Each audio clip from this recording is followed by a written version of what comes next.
اب یہ کہ اگر کوئی شخص روزے دار کسی روزے دار کے سامنے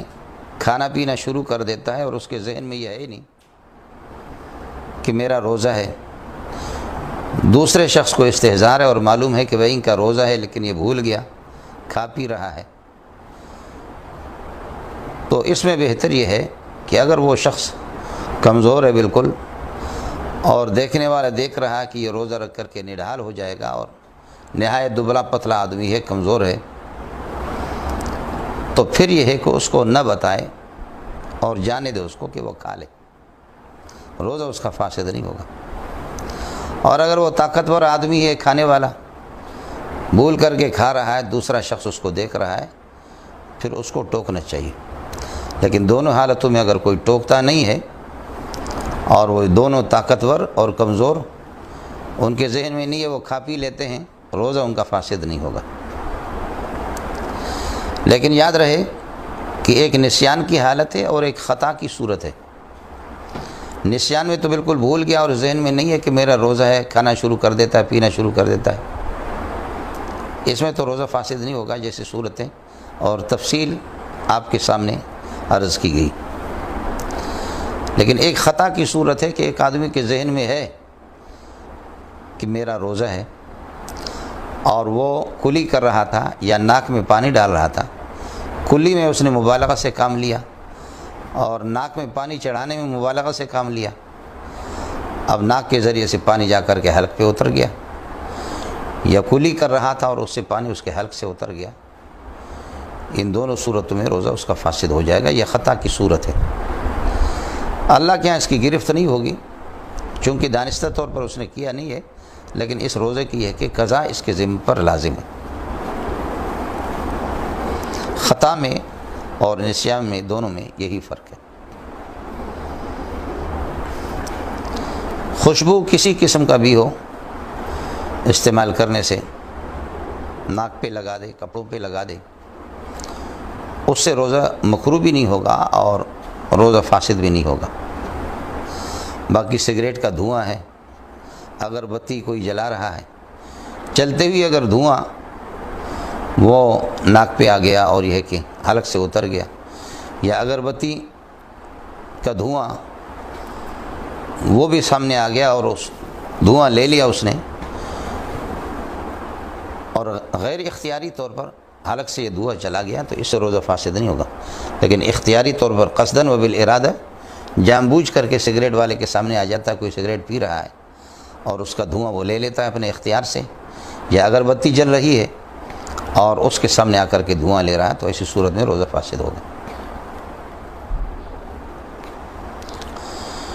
مسواک کسی قسم کا بھی ہو، چاہے صبح سویرے مسواک کرے، دوپہر کو کرے، سپہر کو کرے، شام کے ٹائم پہ، روزے کی حالت میں، لیکن بعض ذائقہ دار قسم کے مسواک ہوتے ہیں تو اس میں خیال رہے کہ اس کا ذائقہ کڑوا مسواک ہے، نیم کا ہے اور پیلو کی درخت کا ہے، تو اس کا ذائقہ منہ میں آ جاتا ہے، اس کو تھوکنا چاہیے، حلق سے اس کے نیچے نہ اتارے۔ مسواک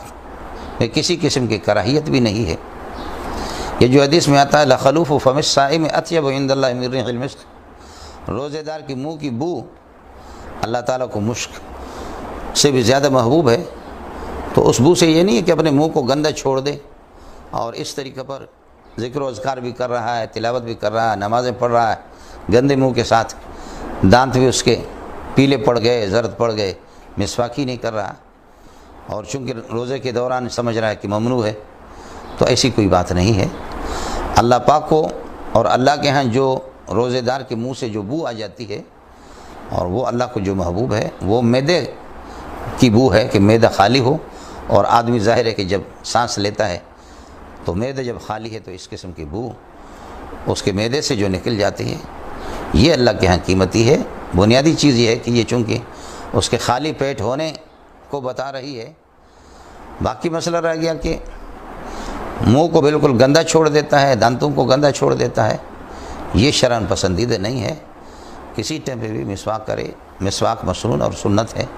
منہ کی بدبو کو ظاہر کر دے۔ سرما زیبائش کے لیے استعمال تو نہ کرے،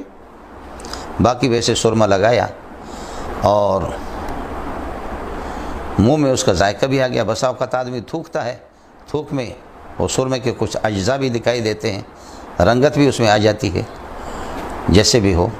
سرمے سے روزہ فاسد نہیں ہوگا۔ اسی طرح آنکھ دکھ رہی ہے اور آنکھوں کے اندر دوائی ڈال دی، اس سے بھی روزہ فاسد نہیں ہوگا۔ فقہاء اور مجتہدین کی پرانی تحقیق یہی ہے، موجودہ ڈاکٹر حضرات اور موجودہ سائنس والے وہ یہ کہہ رہے ہیں کہ کان کے مقابلے میں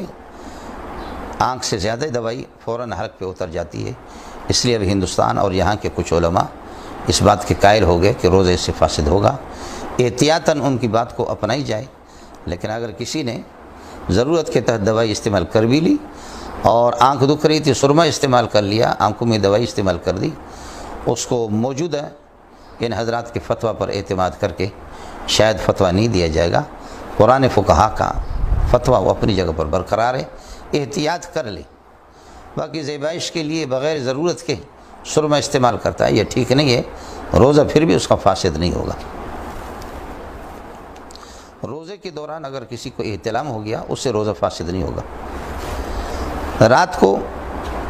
جنابت کی حالت تھی اور غسل نہ کر سکے، سحری کا کھانا اسی حالت میں تناول فرمایا اور پھر فجر کو بھی غسل نہیں کیا، پورا دن اسی طرح جنابت کی حالت میں رہا، روزہ اس کا ٹھیک ہے، روزہ صحیح ہو جائے گا۔ بعض صحابہ اس سے منع بھی کرتے، حضرت ابو ہریرہ رضی اللہ تعالیٰ عنہ، لیکن یہ ہے کہ فتویٰ اسی پر ہے، جمہور صحابہ اور مجتہدین کا اسی پر۔ یہ ظاہر ہے کہ جنابت کی حالت میں ویسے گھومنا پھرنا پورا دن، یہ تو بہت بڑا گناہ ہے۔ جس گھر کے اندر اتنی طویل وقت میں اور اتنے دیر تک آدمی جنابت کی حالت میں گھوم رہا ہے پھر رہا ہے، تو اس گھر میں اللہ کی رحمت کے فرشتے تو نہیں آئیں گے، لیکن تاہم جنابت کی حالت میں اگر کوئی روزہ رکھ لیتا ہے تو روزہ اس کا فاسد نہیں ہوگا، روزہ یہ ہے کہ ٹھیک ہوگا، فریضہ اس کی ذمہ سے ساقط ہو جائے گا۔ اپنی حرم محترمہ اور بیوی کا بوس و کنار کرنا روزے کے دوران، اس سے بھی روزہ فاسد نہیں ہوتا۔ دوائی کوئی کوٹ رہا تھا اور اس دوائی کے ذرات وہ یہ ہے کہ حلق تک چلے گئے، کچھ کڑواہٹ محسوس کر رہا ہے، اس کو تھوک دے، روزہ اس سے بھی فاسد نہیں ہوگا۔ انجیکشن خواہ کسی قسم کے بھی ہو، آدمی بیمار ہے اور دفع مرض کے لیے انجیکشن لگوا رہا ہے، تب بھی اجازت ہے، روزہ اس سے فاسد نہیں ہوگا۔ اور اگر یہ ہے کہ کمزور ہو گیا ہے اور اس کے لیے گلوکوز یا یہ ہے کہ طاقت کی کوئی انجیکشن لگوا رہا ہے، تب بھی روزہ فاسد نہیں ہوگا، لیکن اس سے اجتناب کرے کہ عام طاقت کے لیے اور فرحت اور قوت حاصل کرنے کے لیے اس طرح انجیکشن لگوانا، کراہیت تو آئے گی معمولی سی، لیکن روزہ فاسد نہیں ہوگا۔ اللہ تعالی ہمیں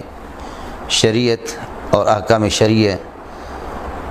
مسائل شرعیہ کی معرفت نصیب فرمائے اور ان پر ہمیں عمل کرنے کی توفیق عطا فرمائے۔